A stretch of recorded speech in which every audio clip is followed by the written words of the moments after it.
Mr. Speaker, our colleague, the Deputy Whip, was emphasizing and repeatedly was putting into the records of this House that at the time that you took the vote, the members in the chamber were around 120. Mr. Speaker, I can say in confidence, those of us in the chamber are more than 170.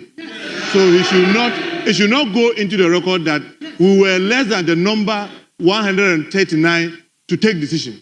We shouldn't let that stand in the record, because the way he kept repeating it, if we did not challenge it, for it to be recorded in the official records of the House that it is not true that we were 120, it will stand in the record as though you did the wrong thing. And Mr. Speaker, I think you did the right thing. Thank you very much, Mr. Speaker.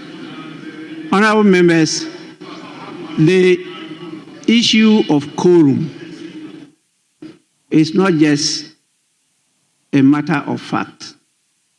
It's a matter of law. And so the fact that somebody just mentions a number in the House is not conclusive of the issue of quorum in the House. And so the fact that he was just mentioning a number 120, 120, 120 is not the basis for any research fellow to rely in arriving at the conclusion that the House was improperly so constituted and was not capable to lawfully take a decision. That is the position I take, and that is why I could not of free speech on the floor. He has that right, a right of free speech, provided it doesn't offend the rules of the House. So please allow him. I saw Honorable Yao Buama on his feet. Yes? Speaker, there is a very important report that we need to take right now. It's part of the DPOs, and the report was distributed last Friday. It's on the corporate insolvency. Yes, the first Deputy Speaker has taken the chair. Very well. So very you well, go Speaker. on. Yes, Minority Leader. Mr. Speaker. The first Deputy Speaker is taking Mr. the Speaker, chair. whether he would have the jurisdiction, Mr. Speaker, whether he would have the jurisdiction on this matter is another matter. But Mr. Speaker, I have an indication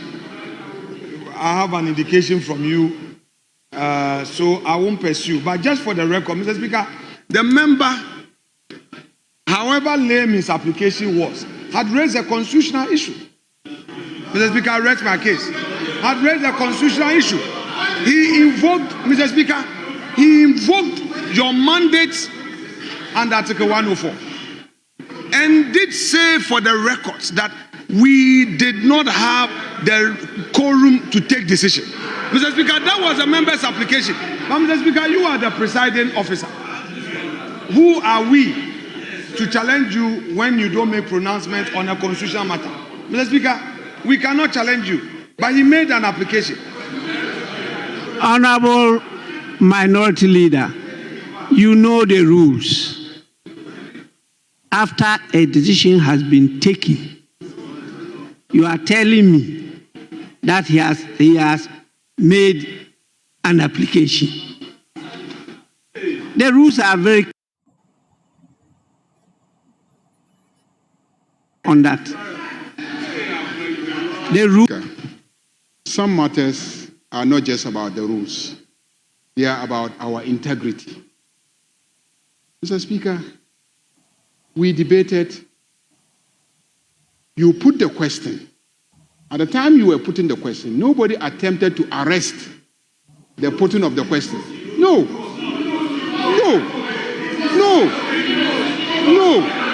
There was no attempt.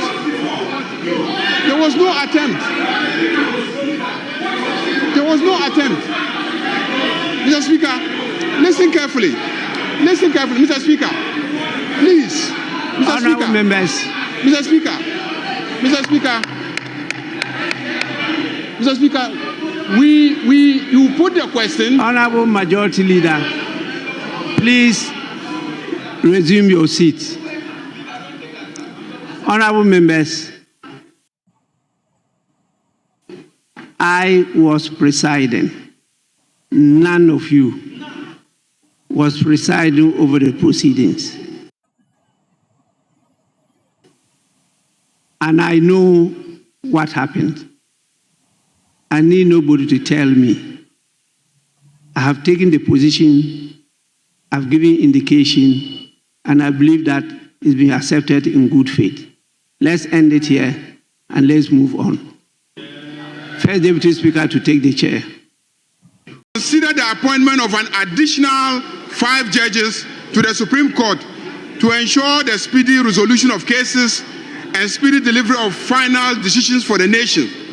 This should bring the current number of the Supreme Court to 20 judges. 20 judges, including the Chief Justice. This number will enable the setting of 3 undisturbed panels of 5, 2 panels of 7 or 9 judges to work on any set of cases on a given day, depending on the jurisdiction of the, thereby reducing and compelling case. Why the Supreme Court should have not less than 20 judges. 20 judges. Mr. Speaker, after reading the letter, I became convinced that the court needs to have at least 20 judges.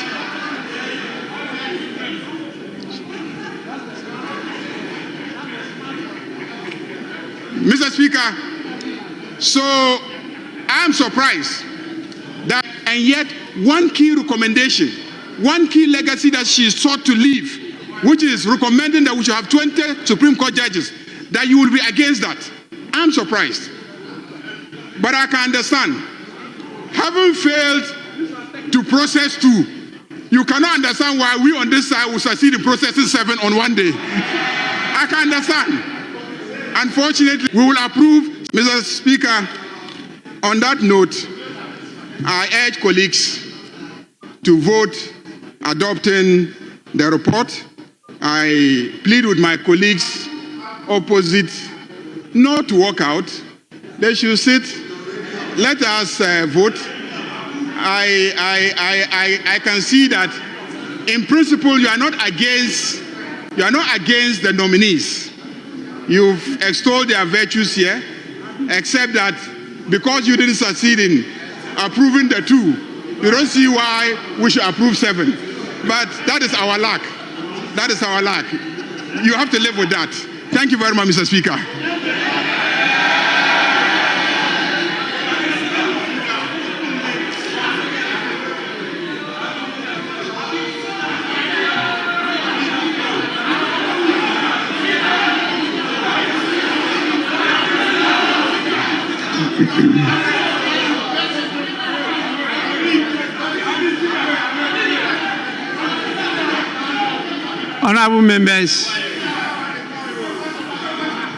Honorable members, at the conclusion of the debate, the question is, as many as are in favor of the motion, say aye. Those against, say no.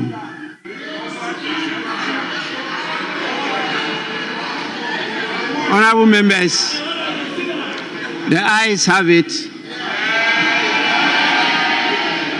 The motion is adopted. This Honorable House has accordingly approved the nominations of His Excellency the President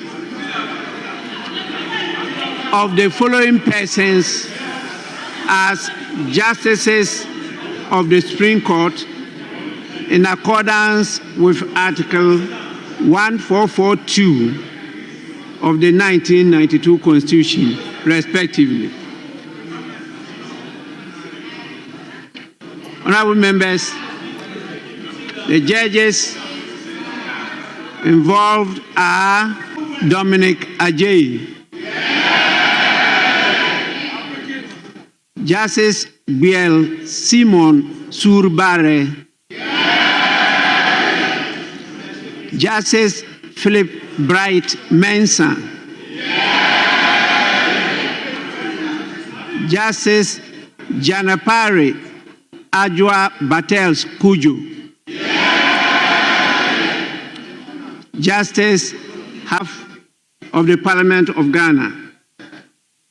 I congratulate the 7 judges for the recognition, for the public hearing, and for the prior approval given by this House. I recommend them into the hands of His Excellency the President to proceed to appoint these judges as Justice of the Supreme Court of Ghana.